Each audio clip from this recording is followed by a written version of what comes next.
치매가 어떤 분들은 국가적 재난이라고까지 표현을 하더라고요. 관련 항목을 보면 잔존 치아 개수가 1개에서 9개일 때 치매 확률이 굉장히 높게 나왔고, 그 중에서도 혈관성 치매가 가장 높게 나왔어요. 그러니까 남아있는 치아 개수가 적을수록 치매까지 높게 걸린다고 하니 이게 생각보다 심각하게 받아들여야 하는 거예요. 내 치아를 건강하게 유지해야 될 이유가 생기는 거죠. 자, 이렇게 오해하실 수 있어요. 이가 많이 없으면 치매 위험이 증가한다고 하니 흔들흔들 거리는 치아를 빼지 않고 그냥 있어야 되는 거 아닌가? 라고 질문할 수 있겠죠. 근데 그게 아니에요. 뉴스나 이런 거 보면은 이가 없으니까 치매가 막 많이 걸린다 이런 뉴스들이 막 나오길래, 저는 치과 의사니까 정말 뭔가 잇몸병이 안 좋아서 이가 빠지게 되면 치매에 영향을 미치는지 전신질환과 관련된 주제로 한번 영상을 또 준비하게 됐습니다. 그 전에 짤막한 영상인데 같이 볼게요. 막 전화를 하죠. 이 여자분 임신을 하셨어요. 남자가 쭉 보더니 괜찮냐고, 얼마나 오래됐니? 그러니까 모르는 사람이 임신한 지 얼마나 됐는지 물어보고 괜찮냐고 물어보면 뭐 이렇게 대답할 법한데 표정이 너무 슬퍼요. 이게 표정이, 눈빛부터가. 21 weeks. 몇 주가 됐대. 얼마 안 남았네요. 이런 거 같죠? 계속 대화를 이어가고 있어요. 근데 여자의 표정은 좋지 않죠. 그리고 대화가 이어지는데 여자가 울기 시작해요. 무슨 대화를 했길래 여자가 이렇게 슬퍼할까요?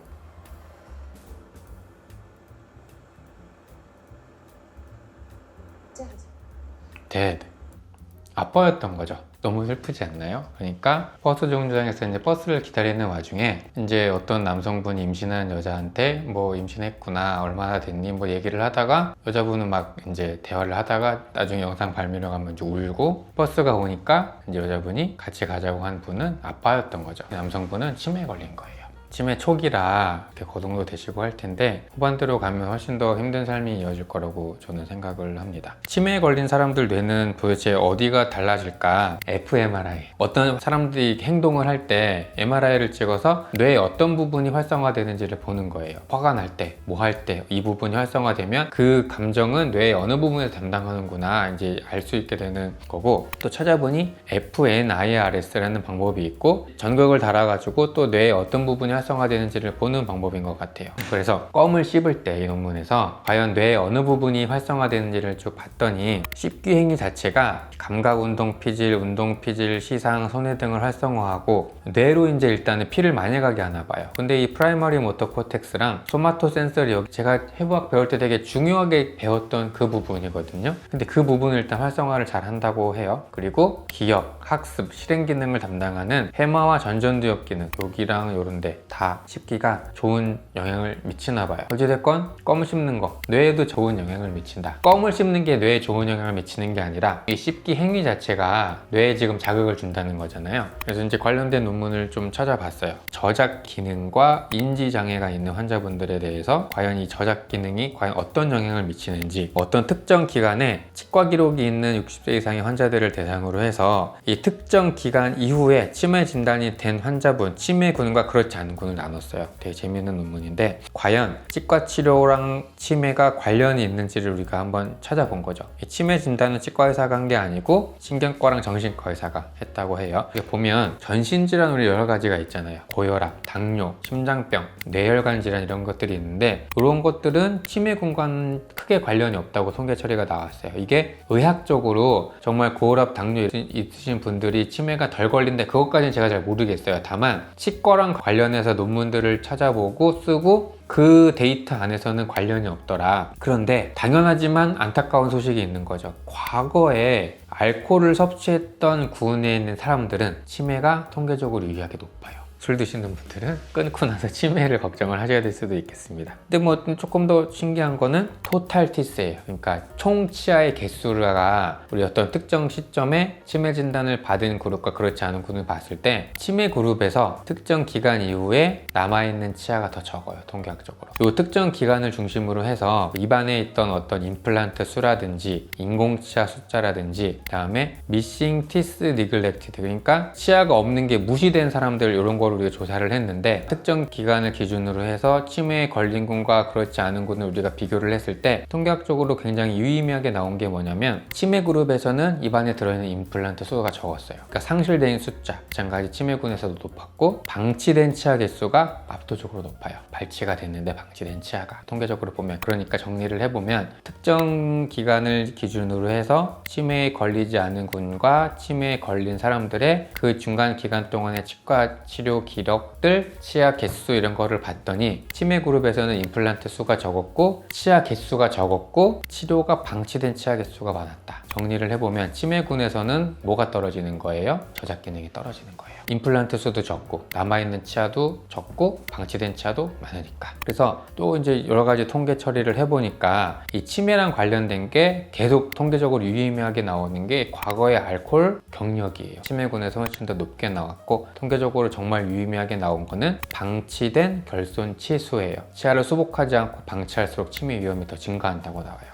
이 논문에 한해서는 치매랑에 영향을 미치는 가장 큰 위험 요인이 방치된 결손치와 과거 음주력이에요. 술이 에틸알코올이에요. 그러니까 탄소가 2개 있는 알코올이에요. 근데 이 알코올이 우리 몸에 들어와서 그 효소들이 산화가 되면 탄소가 2개 있는 알데하이드로 바뀌어요. 알데하이드가 뭐예요? 독이잖아요. 그런데 과학 실험실에서 알코올 램프 쓰잖아요. 이게 탄소 하나짜리 메틸알코올이에요. 이 친구가 산화가 되면 뭐가 되냐면 포름알데하이드가 돼요. 완전 독이잖아요. 물론 술 먹고 죽지는 않으니까 다른데 어쨌든 알데하이드라는 몸에 안 좋은 물질로 바뀌니 뇌에 가면 어떻게 되겠어요? 안 좋겠죠? 아무튼 치매의 가장 큰 위험 요인은 방치된 결손치와 과거 음주력이다. 기억을 한번 하고 계시고 다른 논문을 통해서 과연 비슷한 내용이 나오는지도 찾아봤거든요. 그래서 이 논문은 중증 치주염이랑 치아 상실이 알츠하이머 치매, 혈관성 치매, 혼합형 치매에 어떤 영향을 미치는지 이제 평가를 한 논문이에요. 이게 보면 결과가 좀 안타깝게 나오는데 심한 치주염이 걸린 참여자들 그룹과 그 다음에 건강한 그룹으로 나누어 봤을 때 소득 수준, 보험 상태, 담배 피는 거, 술, 그 다음에 뭐 사회활동, 그리고 잔존 치아들, 그 다음에 뭐 여러 가지 디질 이런 것들을 봤는데 압도적으로 모든 측정 항목에서 치주염 환자가 결과가 안 좋게 나온 거예요.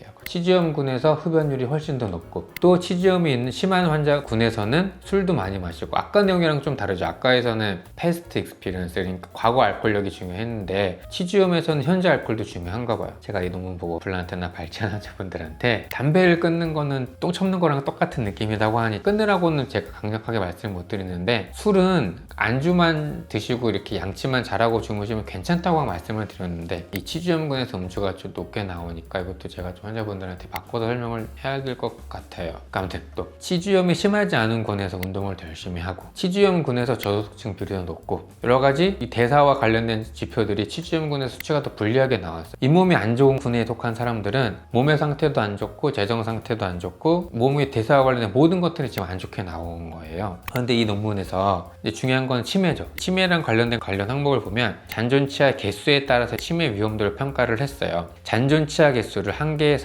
9개 군으로 나누고 10개에서 19개, 20에서 28개로 이렇게 군을 나눠서 봤는데 잔존 치아 개수가 1개에서 9개일 때 치매 확률이 굉장히 높게 나왔고 치매에도 여러 종류가 있다고 말씀드렸죠. 알츠하이머 치매, 혈관성 치매, 혼합형 치매가 다 있는데 그 중에서도 혈관성 치매가 가장 높게 나왔어요. 그러니까 심한 치주염군이 있는 사람들은 여러 가지 상태가 다 안 좋은데 근데 치주염이 있다는 거는 무슨 뜻이에요? 치아가 별로 없다는 뜻일 수 있잖아. 당연한 거죠. 잇몸뼈가 안 좋아서 치아를 빼니까 치주염에 걸렸어. 건강 상태도 안 좋고 재정 상태도 안 좋고 모두 다 안 좋아. 그런데 남아있는 치아 개수가 적을수록 치매까지 높게 걸린다고 하니 이게 생각보다 심각하게 받아들여야 하는 거예요. 내 치아를 건강하게 유지해야 될 이유가 생기는 거죠. 치매가 어떤 분들은 국가적 재난이라고까지 표현을 하더라고요. 왜냐면 그 치매에 걸린 노인분들을 간병하는 거 하는데 사회적 병이 너무 크게 되는 거죠.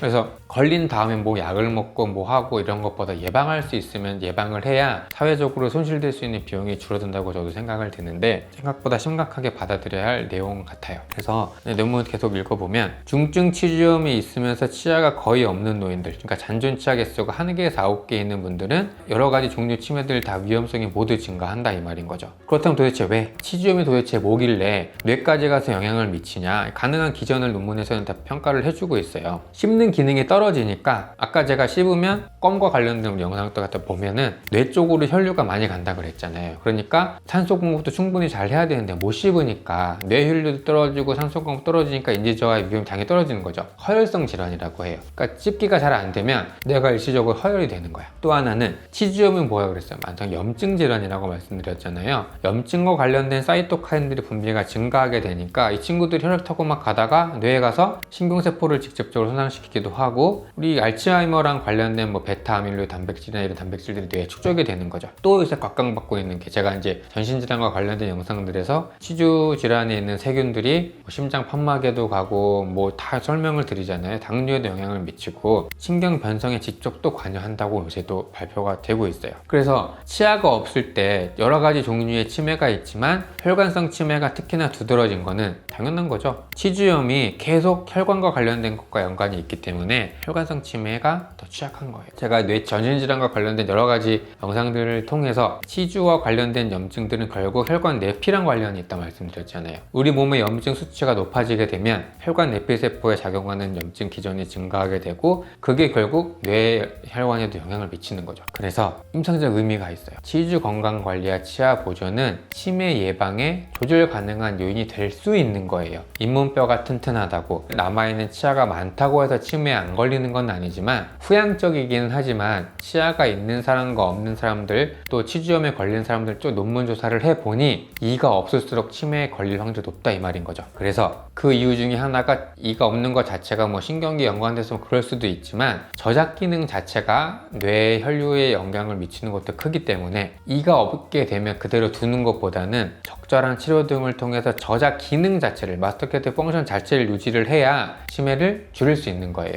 자, 이렇게 오해하실 수 있어요. 원장님, 잇몸병이 굉장히 심해서 그동안 이를 많이 뽑았고 앞으로도 너무 많이 흔들어서 뽑을 게 많아요. 이가 많이 없으면 치매 위험이 증가한다고 하니 흔들흔들 거리는 치아를 빼지 않고 그냥 있어야 되는 거 아닌가? 라고 질문할 수 있겠죠? 근데 그게 아니에요. 치아가 거의 남아있지 않는 상태, 아까 논문에서 이 상태와 치주염이 겹칠수록 치매 위험이 높은 거죠. 또 결손치를 수복하지 않고 방치된 결손치라고 아까 말씀드렸잖아요. 그렇게 돼서 저작 기능이 떨어진 경우가 치매군에서 유의미하게 높았다는 거죠. 그러니까 내 자연 치아가 흔들거리고 있어서 그거를 그냥 유지해 놓은 상태로 있는 게 치매에 도움이 되는 게 아니죠. 왜? 흔들거리면 잘 못 씹잖아요. 저작 기능 자체가 떨어지니까 치매 위험이 증가한다고 생각을 하셔야 되는 거예요. 그래서 내 치아가 있으면 당연히 좋죠. 몇 개라도 있으면 좋고 씹을 수 있으면 좋아. 그런데 발치가 불가피한 상황이 와요. 살다 보면 잇몸병이 심하게 진행된다거나 불의의 사고로 이를 잃는다거나, 그러면 발치를 하고 임플란트가 됐던 브릿지가 됐던 틀니를 썼던 간에 얼른 빨리 기능 수복을 해야 치매가 예방된다고 생각하는 것이 맞아요. 그래서 무치약, 미수복 기간을 최소화를 해서 저작 기능을 높이는 게 굉장히 중요하다고 판단이 돼요. 이를 뽑아서 내 치아가 없는 것 자체가 치매 위험이 증가한다가 절대가 아니고, 치아를 잃고 기능을 회복하지 않으면 치매 위험이 커진다로 생각을 하시는 게 맞습니다. 좀 정리가 되셨죠? 뭐 임플란트를 하라, 틀니를 해라, 브릿지를 해라 이게 절대 아니에요. 영상 초반에 좀 슬픈 영상을 통해서 치매가 얼마나 우리 삶에 영향을 미칠 수 있는지 감정적으로 한번 보여드렸고, 여러 가지 논문을 통해서 보니까 치주염에 걸린 사람들은 여러 가지 인자들 면에서 불리한 조건이 있는 걸 봤어요. 또 여기 논문을 보니까 방치된 결손치, 그러니까 저작 기능이 수복되지 않고 남아있는 치아 개수가 적을수록 치매 위험도가 높다, 이게 결론인 거예요. 그래서 루틴, 오랄 혹은 덴탈 케어 앳 홈 중요하다고 항상 말씀드리잖아요. 하루 3번 치간, 칫솔, 치실, 양치질, 가글 열심히 하시고 가까운 치과 가셔서 주기적으로 체크 받으시고, 또 불가피하게 이가 뽑혔거나 치주염이 있으시면 빨리 치주염을 관리를 해서, 치주염이 한번 걸리면 이를 안 뺀다 이게 아니에요. 발치를 하게 된 상황이 언젠가는 올 텐데 최대한 늦출 수 있도록 관리를 하셔야 치매 위험이 감소한다고 생각이 아니고